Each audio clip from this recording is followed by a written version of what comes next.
You're looking at a scene no one has gazed on in more than 170 years. It's a tiny frontier community on the Colorado River called Waterloo. Now, back in 1839, when Texas was its own country, the second president of the Republic of Texas, Mirabeau Lamar, suggested making Waterloo its capital. The Texas Congress approved his choice and decided to change its name to Austin, in honor of Texas pioneer Stephen F. Austin. After Waterloo became Austin, the tiny community started to change. This is what it looked like about 75 years later. And here's Austin in the 21st century. Now that's me, the state capital. I'm the public face of Texas, and that means I've got an important job to do. So come on in, I'll tell you all about it.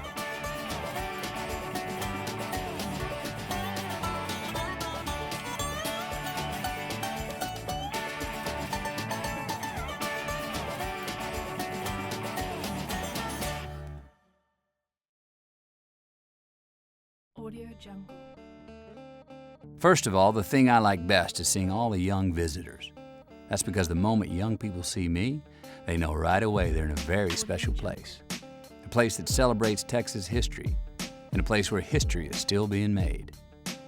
A place of heroes and legends, and a place where ordinary citizens can make their voices heard. Texans always look to the future. The people built my halls to serve as the state capital.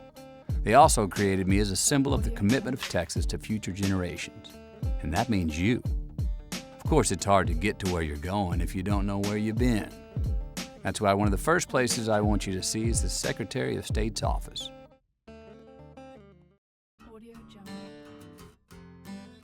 It looks the same way it looked more than 100 years ago, not too long after this picture was taken. Secretary of State Jane McCallum made an amazing discovery here. Hidden inside a vault, she found a remarkable document from the year 1836, probably the most important year in Texas history. It was an original signed copy of the Texas Declaration of Independence, whose immortal words define the Texas spirit and everything I stand for. 4 days after that document was signed, the epic conflict at the Alamo took place. Every Texan knows about this event, and it is frozen in time in this painting, Dawn at the Alamo, which hangs in the Senate chamber. It depicts the final day of the siege when 189 heroes, including William Travis and David Crockett, fought to the death for the dream of Texas freedom. Now, Texas lost that fight, but the dream lived on. Only 6 weeks later, on April 21st, 1836, Texans won the war for independence at the Battle of San Jacinto. Now, here in the House of Representatives chamber, you can see the flag the Texas Army carried at the battle. I'm proud to say that for more than 80 years, I've kept this flag on display for all Texans to see. Led by General Sam Houston, 900 Texans needed only 18 minutes to defeat a much larger Mexican force. This victory was the turning point in Texas history.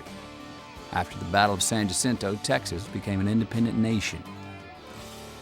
In their first national election, Texans selected Sam Houston as president of the Republic of Texas. The second president was Mirabeau Lamar. It was early in his term that he rallied support to make Austin the capital. There were other seats of government in Austin before I came on the scene. One of them even occupied the hilltop where I now stand, called Capitol Square. Completed after Texas joined the United States, it was a plain limestone building topped with a small dome. Many Texans wanted something larger and grander. Well, the fact is, they wanted a building that looked like me. Plans for constructing such a structure were already well underway when the limestone Capitol caught fire in 1881.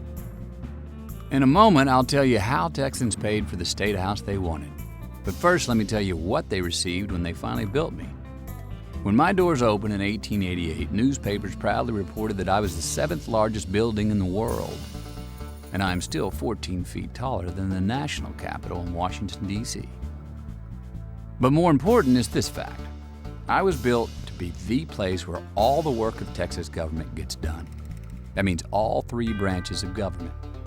The legislative branch, the judicial branch, and the executive branch, including all state agencies and departments, which were once located in this building. Half of the legislative branch meets here in my largest room, the House of Representatives chamber, where members gather to pass the laws of our state.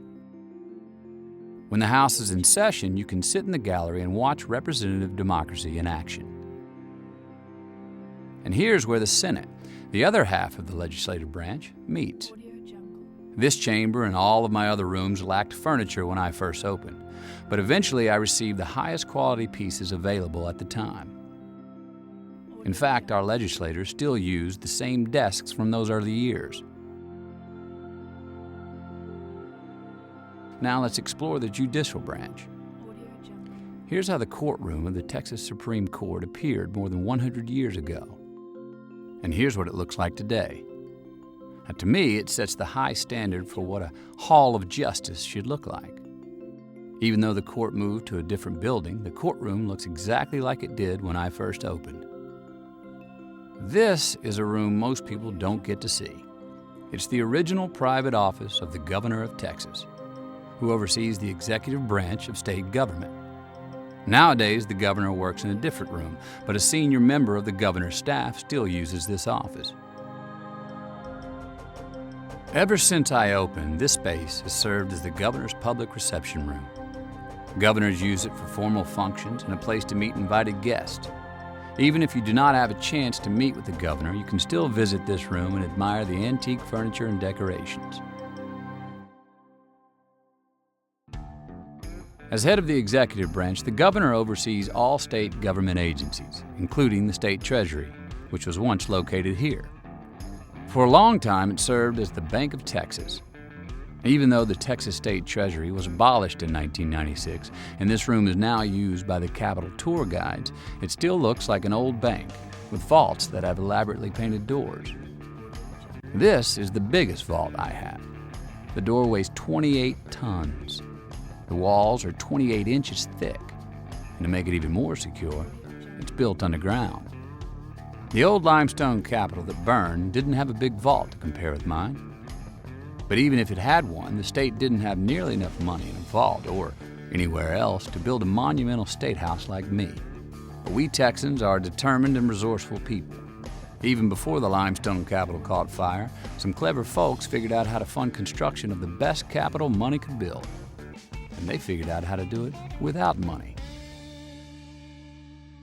Instead, Texas traded more than 3 million acres of state land in exchange for the money to build a gigantic and magnificent Capitol. Me. With a financing plan in place, the state announced a nationwide design competition. Texas selected the drawing submitted by Michigan architect Elijah E. Myers. Groundbreaking took place February 1, 1882. Construction hit a snag when builders realized the limestone originally selected for my exterior walls had pieces of metal embedded in it that rusted and streaked after being exposed to air. I wouldn't have looked as magnificent if this material was used. Fortunately, the owners of a nearby quarry donated all the Texas Sunset red granite needed to complete me. On March 2, 1885, the 49th anniversary of the signing of the Texas Declaration of Independence from Mexico, a 12,000-pound granite cornerstone was laid in place.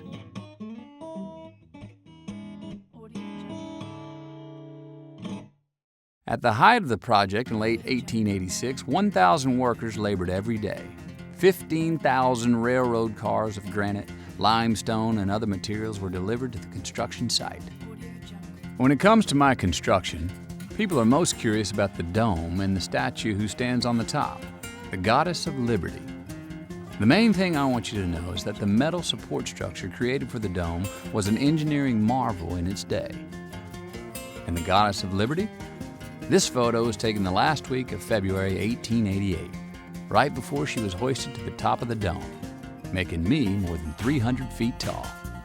At last, the grand Capitol that began with Elijah E. Myers' vision is nearing completion. The biggest celebration Austin had ever seen took place when I was officially dedicated in May 1888. Festivities lasted an entire week, culminating with a speech by Temple Houston, son of Sam Houston. That day, he said, "By this structure shall Texas transmit herself to posterity. I'll never forget those words because Senator Houston was talking about me. From that day forward, visitors have wanted to know what's inside the dome. Well, that's where we're headed right now. And this is the only way to get there. The dome is spectacular, even when you see it from a great distance. But here inside, you see something equally impressive: the enormous size of the metal braces that support the dome structure and maintain its perfect shape. This is what Austin looks like from walkways around the outside of the dome. From here, you can see for miles. And it's also a good place to look over the Capitol grounds, which was set aside as a park for the people of Texas. And that long skylight down there is part of the more than 650,000 square foot underground extension completed in 1993. It more than doubled my original floor space and relieved a lot of the overcrowding. Now, I may be old, but I'm still changing with the times. Now, I'd like to show you something really special that very few people get to see. It's up there, in the skylight structure in that north roof. These round windows have been part of me for all these years, and I'm still enchanted by their pure blue light. And though you can't get into the skylight structure, sometimes you can see the streaks of blue light the windows cast on the walls of my north wing.